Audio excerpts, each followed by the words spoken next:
Personally, I think these girls playing women's soccer should be awarded a point every time they kick the ball into each other's cunts.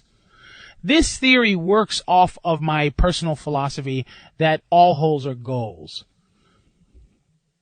Man, I'm just fucking around. But I'll be honest, I fucking love when the Women's World Cup arrives every 4 years.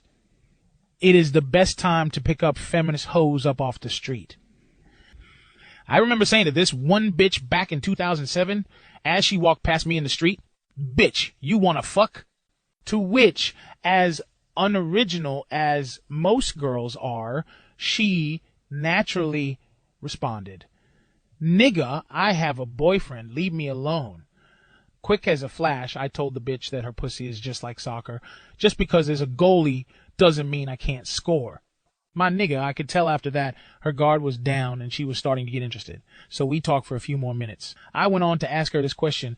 I asked her, why did the women's soccer team start wearing makeup on the field? To which she said, "Why's that, Patrice?"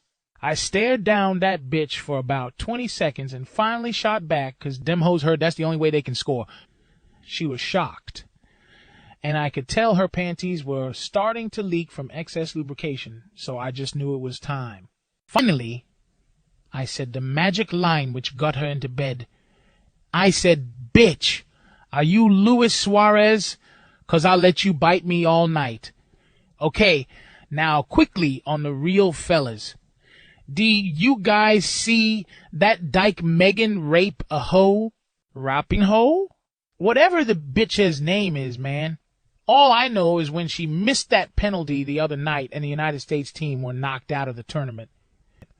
Man, I gotta tell you, I really, really enjoyed the absolutely delicious irony of a big white pole and big round balls being the final downfall and curtain call of that dyke bitch's career. I mean, seriously, that rape a hoe bitch was born and raised in America and doesn't even appreciate what she's got. What really pisses me off is when I see an alleged celebrity like her on TV hating on this glorious country.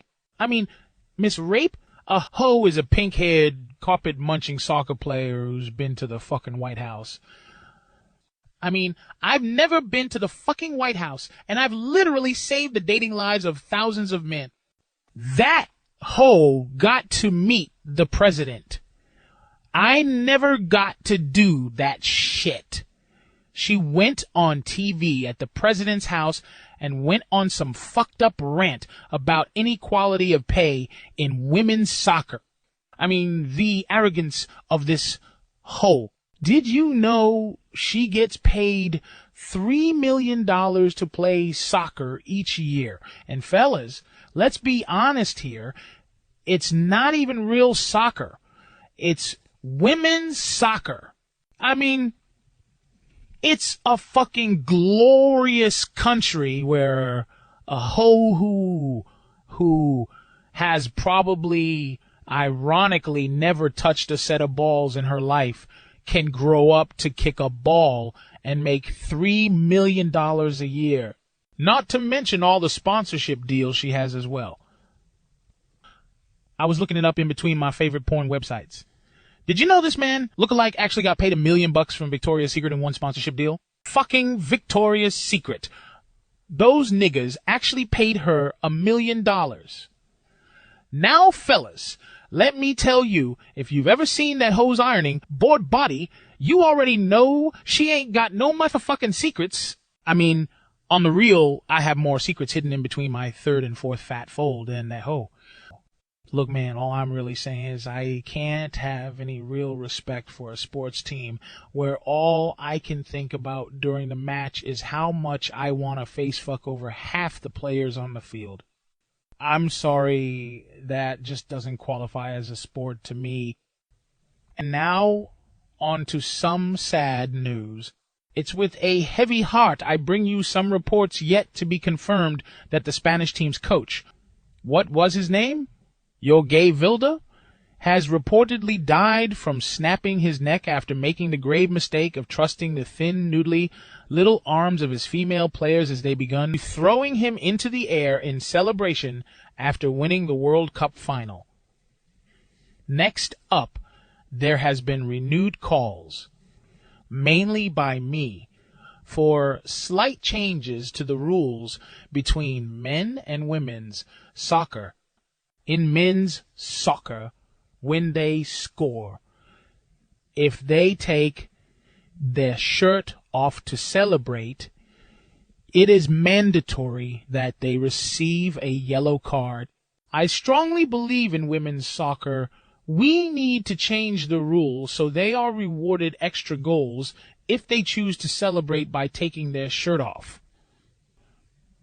Some experts, again mainly me, are even suggesting there be a sliding scale reward of sorts where additional goals are added on top of the original goal for both larger cup sizes and a lack of sports bra being worn underneath when the girls perform this celebration. However, it must be reported that some opponents to this newly proposed rule have actually called it racist, claiming no Asian national teams will ever be able to achieve the maximum amount of extra goals on offer by this sliding scale, especially compared to nations with far more curvy women like the Brazilian or Colombian national team. All right, and finally, here's one last super interesting piece of news. After failing to win yet another World Cup trophy, the English Football Association is said to be strongly considering the option of replacing current men's team head coach Gareth Southgate with the woman Lionesses team head coach, Sarina Wiegman. In a statement outside of their headquarters, a spokesman for the English Footballing Association is quoted as saying, "Sarina has proven herself just as qualified, if not more, to achieve the exact results England as a nation has come to expect. Mainly, not winning. And best of all, we can sign her at only 70% of the normal cost." And that, ladies and gentlemen, is the conclusion to my thesis on the ridiculousness of women's sports and the 2023 Women's World Cup. Like and subscribe, otherwise I'm a pimp your girl and put her in a soccer team for guys to laugh at and gangbang.